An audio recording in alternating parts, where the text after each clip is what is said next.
Donald Trump explained for Democrats. Mr. Reagan. All right, before we start, I've got a great new sponsor for the show, Gold Co. If you want to diversify your portfolio, protect your savings, safeguard your retirement, try investing in gold with Gold Co. Go to MrReaganLikesGold.com or call 844-696-GOLD or click on the link in the description below. There are two Donald Trumps. There's the real Donald Trump, and then there's the mainstream media's version of Trump, a fictional Trump, a racist, misogynist, homophobic, transphobic, Islamophobic, xenophobic, low IQ con man who has tricked ignorant MAGA bigots into loving him because they think that he's going to bring back segregation, outlaw homosexuality, and strip women of the right to vote. If only. I mean, we can dream, right, guys? A few weeks back, I was staying at an Airbnb in the DuPont Circle area of Washington, D.C. The day I moved in, Sebastian Gorka stopped by to have lunch with me. And as we walked around the neighborhood, I realized there were rainbow flags everywhere. I had somehow moved into the gayest neighborhood in Washington, D.C. We had a bit of a laugh about this, naturally, and then after lunch, as Sebastian Gorka climbed into his classic Mustang, he tossed me a bright red MAGA hat. And I thought it would be fun to wear this hat in the clearly very left-wing neighborhood. So I threw on the hat and I headed over to the grocery store. The looks I got in that neighborhood were intense. Total disapproval, hatred, and something else that I hadn't quite expected to see. Fear. Total fear. The few people I interacted with, one random stranger and one grocery store clerk, were super nice to me. But I could tell that they weren't being nice because they were just nice people. They were being nice because they were terrified. It occurred to me that these people have never in their lives met a Republican. Now, obviously, I was of no real danger to them. I had no intention of doing anything criminal or violent or even impolite. I was just going to the store to get some groceries. But to these people, I might as well have been wearing an ammunition belt across my chest. Honestly, I don't think the reaction would have been any different. And that got me thinking, how many of these people exist? I think as conservatives, we consider stubborn Democrats that we interact with to be pretty far gone. We tell them rational things, and then for whatever reason, they just stubbornly maintain their delusional worldview. But I realized that day that the stubborn Democrats that we talk to daily, they aren't actually the worst, because at least they're talking to a conservative. These folks, the folks that I passed by that day, they are completely removed from the reality that we live in. They live in their own airtight leftist bubble.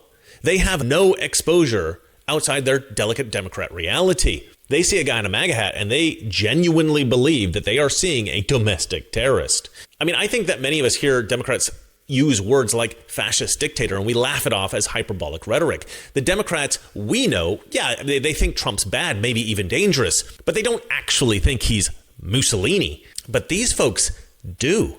They really believe that Donald Trump actually is literally a fascist dictator and that all of his Trump supporters are domestic terrorists. But of course, Donald Trump is not a fascist dictator and we are not domestic terrorists.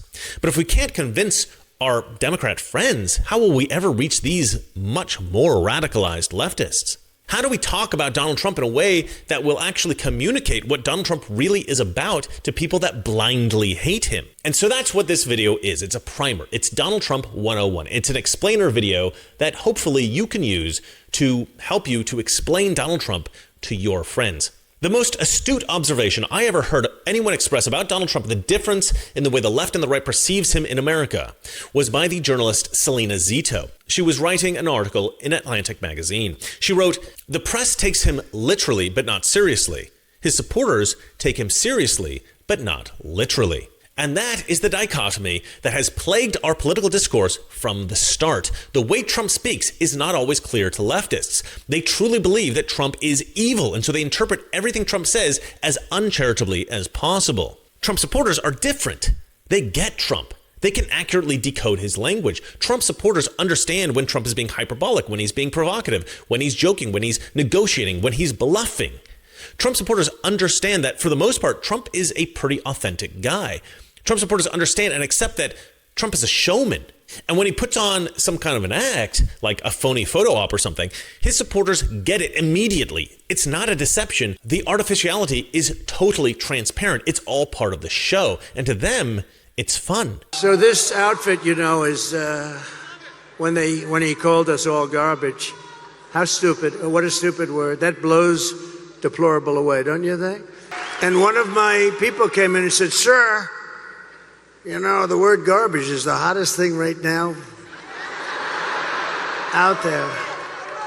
The hottest thing out there. Sir, would you like to drive a garbage truck?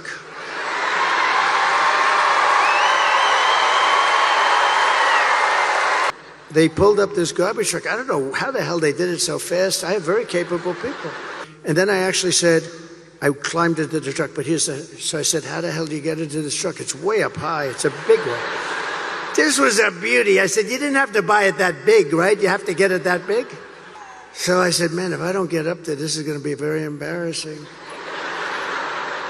These stupid people, they'll say, he's cognitively and physically impaired. So the first stair is like up here. I'm saying, shit. So I had the adrenaline going and I made it.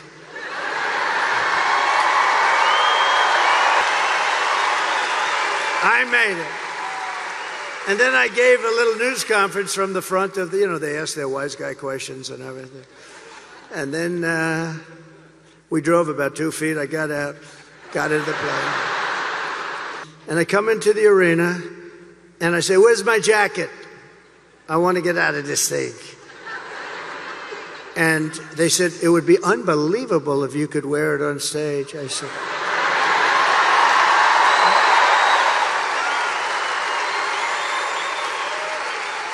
and I said, no way. I got 25,000 people standing outside. I got all these people here. There's no way I'm wearing it on stage. They said, oh, okay, sir. I said, get me my jacket. But if you did, it actually makes you look thinner. I said, oh. And they got me. I said, I want to wear it on stage. When they said I look thinner, I said, in that case, I'll wear it on stage. I may never wear a blue jacket again. I may go. Attention, retirement savers. JP Morgan predicts a 2025 recession as tariffs have rattled the markets. And according to Forbes, 2025 recession risks just increased significantly. And that's the thing about the global economy. Markets are just darn hard to predict. And that's why thousands of hardworking Americans are turning to the award-winning precious metals company, Goldco. And if you are worried about market instability or a potential recession, my partners over at Goldco are offering you a free 2025 gold and silver kit. Plus, you could get an unlimited instant match in bonus silver for qualified accounts. Call 844-696-GOLD or visit MrReaganLikesGold.com. Find out how you can help diversify your savings tax and penalty-free today. That's 844-696-GOLD or visit MrReaganLikesGold.com. Trump supporters have a blast listening to Trump because they know exactly what he's saying. Leftists, including journalists in the mainstream media, they find Trump terrifying because they don't understand a word of it. They don't get it at all. The way the left interprets Trump, everything the man says indicates that he wants to drive America straight into some kind of Handmaid's Tale dystopia. Remember when journalists were warning us constantly that Trump was going to lock up all of his political opponents and all the journalists in America? Trump called himself the chief law enforcement officer today, but he made it clear that he intends on prosecuting and punishing whom he deems to be his political enemies. The former president has ramped up his threats to jail political opponents if he wins the election. And yes, if he has the ability, he will direct the Justice Department to do exactly what he wants to do, to go after whoever. It is the definition of chilling to journalists. All journalists should be outraged and appalled at this. This is nothing more than an extension of his revenge, his retribution. Donald Trump has weaponized the entire federal government against all of his enemies and opponents, from the law firms that represented his political opponents to the federal officials that have prosecuted him for his spreadsheet of crimes that he's committed. I mean, this is shocking, and we're only 5 months in. Trump campaigned on the promise of that retribution against his perceived enemies. The targeting of political enemies. Issuing a direct threat, not just against his political opponents, but against the very people who administer free and fair elections in this country. And there's been a ton of other alarmist rhetoric speculating about Trump's future fascistic actions as president. Of course, none of this ever actually materialized, but the left keeps on saying it relentlessly. Leftists claimed that Trump would never step down if he lost an election. They said that Trump would end elections in America and declare himself king, that Trump would execute political opponents, that he would deploy the military to round up American citizens, that he would outlaw journalism, that he would eliminate rights for LGBTQ people, that he would ban books, that he would ban abortions, and that he would end democracy. Of course, none of that ever happened. None of that is happening. That was all fear-mongering, demagoguery. The truth is, Trump is working for peace in the Middle East. He's working to end the fighting in Ukraine, to secure our southern border, to deport dangerous criminal illegal immigrants, to eliminate corruption in the federal government, and to hypercharge the U.S. economy. But now let's get to the first major myth about Trump. And this is a big one. The myth is that Donald Trump is far right. Trump is not far right. In fact, he's not even really that right wing at all. What happened was, after Donald Trump announced his campaign back in 2015, the left essentially went crazy. They actually pushed Donald Trump more right. Before 2016, Donald Trump was actually seen by the public, by the press, by everyone as a moderate. He was pro-choice. He said nice things about Hillary Clinton. In 1999, Donald Trump said, "I'm very liberal when it comes to healthcare. I believe in universal healthcare." I think you have to have, and again, I said I'm conservative. Generally speaking, I'm conservative and even very conservative. But I'm quite liberal and getting much more liberal on healthcare and other things. I really say, what's the purpose of a country if you're not going to have defense and healthcare? If you can't take care of your sick in the country, forget it. It's all over. I mean, it's no good. So I'm very liberal when it comes to health care. I believe in universal health care. I believe in whatever it takes to make people well and better. So now, the reason that we conservatives love Donald Trump so much isn't because he is the quintessential conservative. No, it's because he is a rational problem solver who tackles real problems with real solutions. He doesn't use empty rhetoric. There's no meaningless virtue signaling, just action. Trump actually gets things done. And for average Americans, for plumbers, welders, waitresses, truck drivers, for middle-class parents, that is what matters. Conservatives don't care how presidential he sounds. We don't care whether the New York Times thinks that he's classy enough. And Trump's provocative rhetoric, conservatives recognize that it's often a bit performative. It's a show. It's WWE for politics. Donald Trump is a New York real estate guy. He's loud, he's brash, he throws zingers. You've called women you don't like fat pigs, dogs, slobs, and disgusting animals. Your Twitter account... Only Rosie O'Donnell.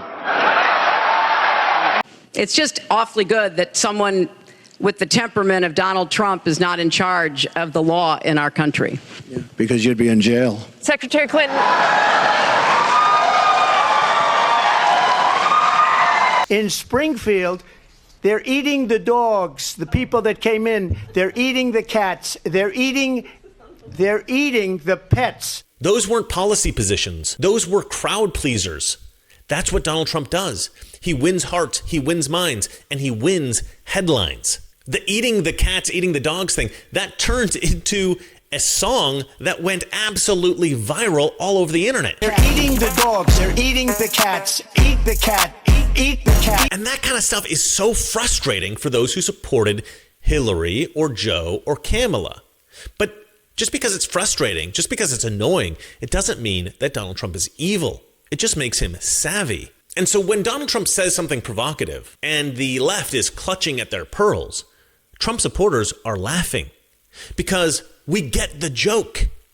You know, Obama had this kind of smooth, polished salesman type style. Donald Trump is a verbal street fighter. Different tools, same goal. They're both connecting with voters. They're just doing it in a different way. But the left never got that. They still don't. And here's where things get very interesting. Because despite being labeled far right, Trump has actually accomplished far more for left-wing causes than most Democrat presidents. And you probably don't believe me, so let's go down the list. The First Step Act, criminal justice reform, that reduced sentences for criminals. This helped thousands of black Americans. Democrat politicians, they talked about this stuff for years. Trump actually did it. Historic black college and university funding. Trump increased funding for HBCUs by 14%. That was more than any other president in history. I didn't agree with it, but Trump did it. Obama didn't do that. Trump did. Animal cruelty. Under Trump, it became a federal crime to torture animals. This was a massive win for animal rights activists. You know, PETA, you guys should love Trump. In fact, you should hope that Trump runs for a third term so that you could campaign for him. That's how much you should love him. Environmental conservation. Trump designated 1.3 million acres as wilderness. He added new national monuments, and he invested $10 million a year to clean up ocean plastics. Healthcare transparency. Donald Trump forced hospitals to disclose prices before care, so patients actually knew how much money they would be spending. They could actually, shop around. These are all things that Democrats promise, but they never do. Trump actually goes ahead and does it. If you're a Democrat, you should absolutely love Donald Trump. But if you're a Democrat, you've probably never heard about any of this. Why? Because the mainstream news media never reports on this stuff. They cannot give Trump a win.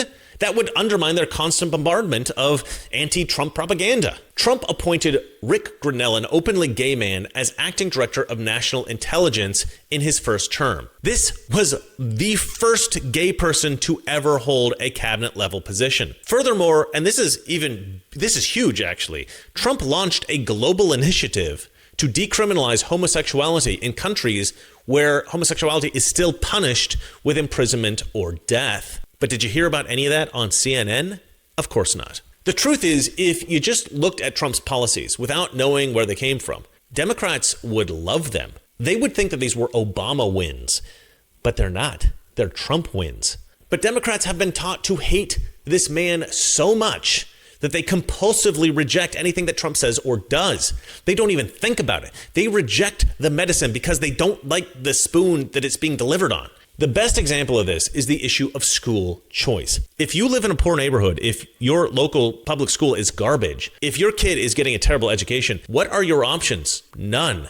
But that's what Democrat politicians want. No options, because they are bought and paid for by the teachers' unions. But Trump says, no, every child in America deserves a great education. And if that means that you get a voucher and you can send your kids to a private school, then great.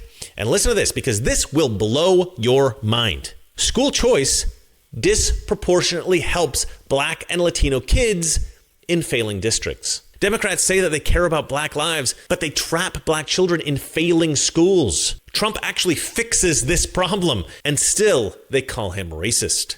And this is where we come to maybe the most ridiculous claim made by leftists. They say Trump doesn't care about the country. He only cares about his ego. Personally, I think Trump is probably the most patriotic president in the history of the country. But let's play a little game, right? Let me just grant you that. Let's just say it's true, right? We'll play with that hypothetical. Let's say Trump is a megalomaniac and that all he wants is to be known as the greatest president of all time. Now, if that's true, how would he accomplish that goal?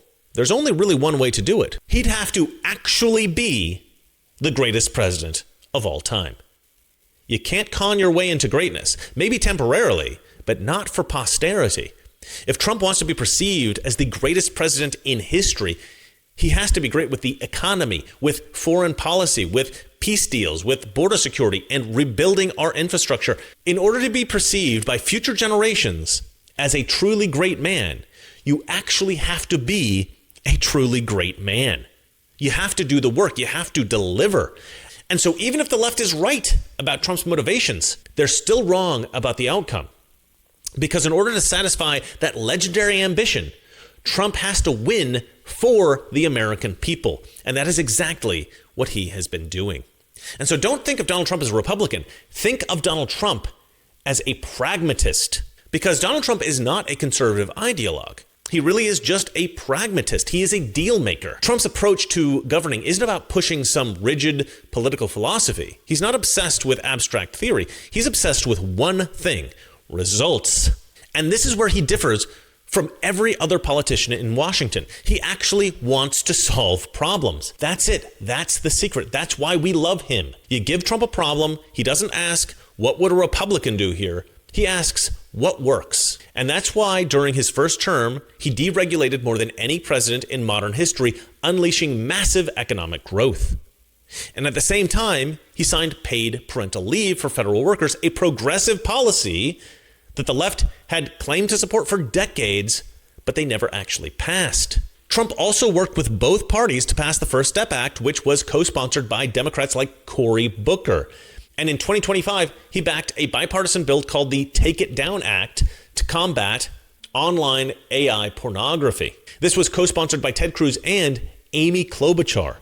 So this far-right dictator is apparently passing laws with one of the most partisan Democrat senators in Washington. Trump works with anyone who will help him get the job done. He's not obsessed with partisan purity. He doesn't care if you've got a D or an R next to your name. He wants results. That's it. This is what makes Donald Trump so dangerous to the political establishment. The rules of partisan politics are, this is your team.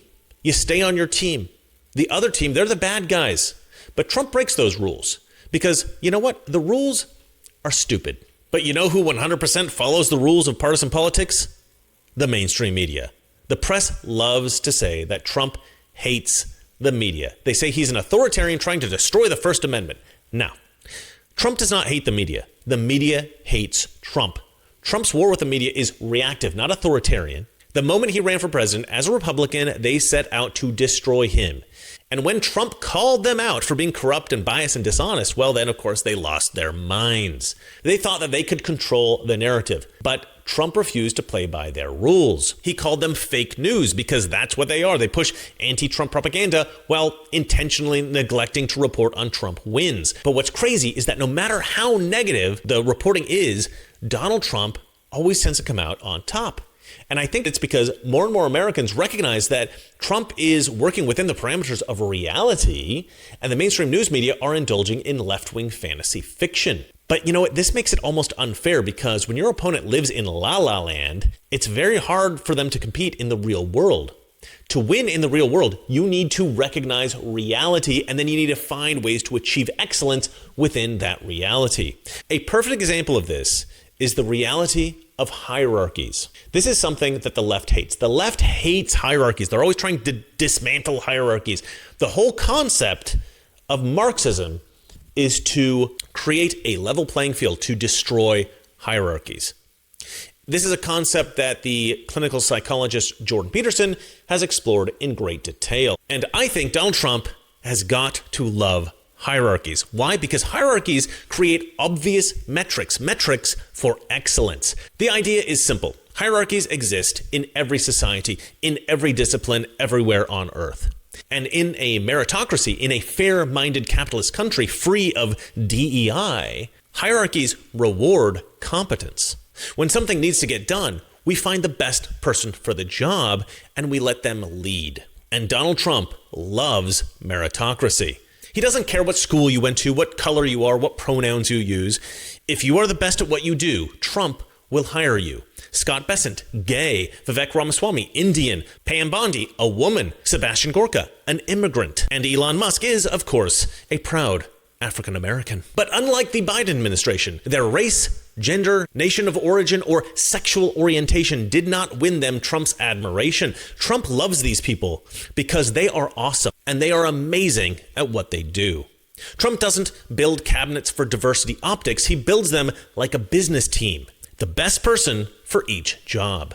And that is what Jordan Peterson talks about, hierarchies that reflect competence, not oppression, not privilege, but excellence. In 2025, Trump appointed a panel of tech innovators, real Silicon Valley minds, to advise on national AI strategy.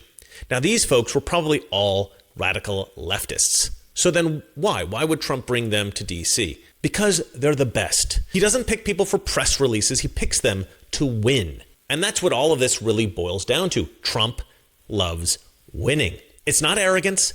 It's outcome driven. He won a $250 billion trade deal with China in his first term and a $12 billion trade deal with Vietnam. He created over 7 million jobs in that first term. And in 2025, he's already secured a new $50 billion export agreement with China. This is not luck, guys. This is Trump's deal making in action. Trump does not just sign papers or auto pen papers. He grinds, he haggles, he threatens, he walks away, he comes back, he closes. And the result of all of this is improved quality of life for ordinary Americans. The American people win. This is what Trump means when he says, "Make America great again." And if you think that this stuff only benefits his base, think again.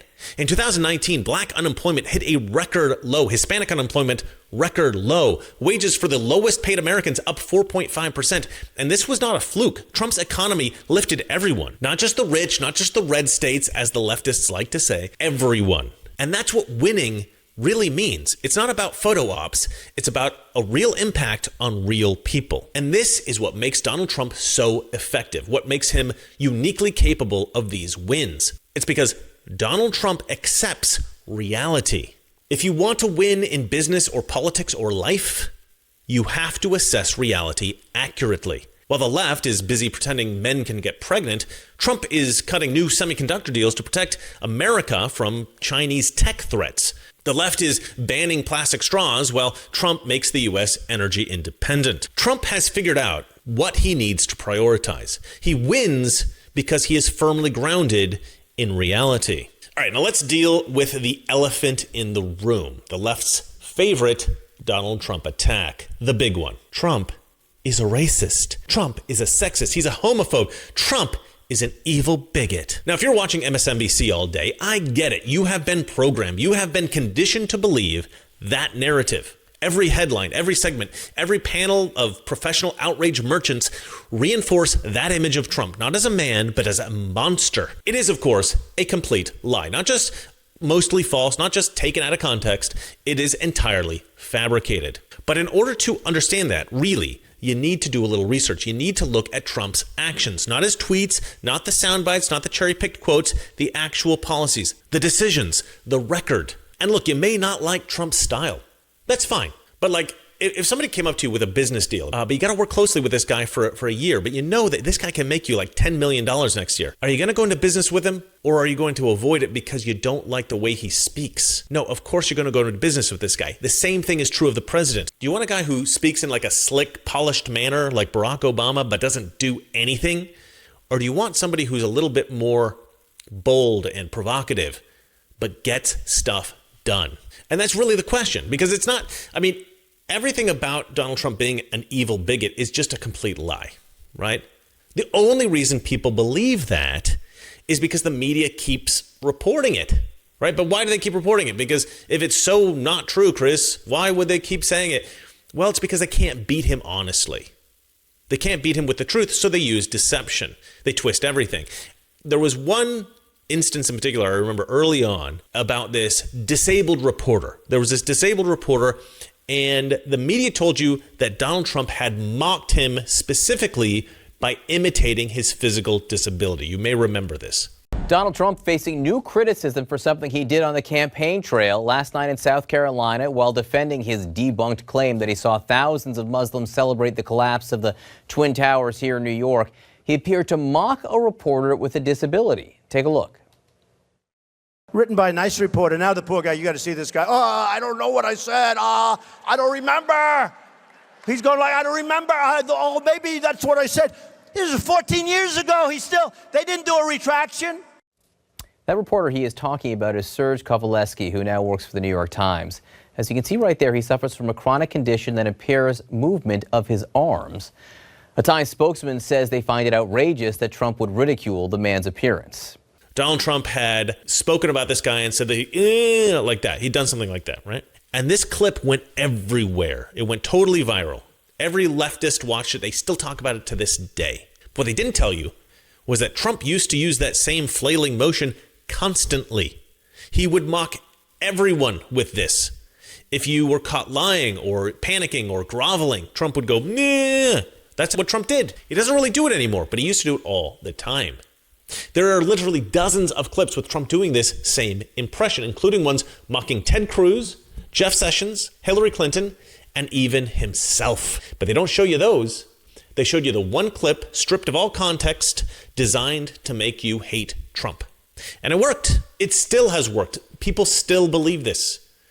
Now, some genius on Twitter at one point compiled all of the flailing Trump impression, mocking things together into one video. And, they showed that Trump does this all the time. The banks now, they can't do anything. They're run by the regulators. In all fairness to the banks, they're run by the regulators. When you see the president of the bank, I mentioned the word regulator. And I watched a general recently on television, and they said to him, what do you think about ISIS? Oh, ISIS is very tough. They said, Senator Cruz, what do you think of waterboarding?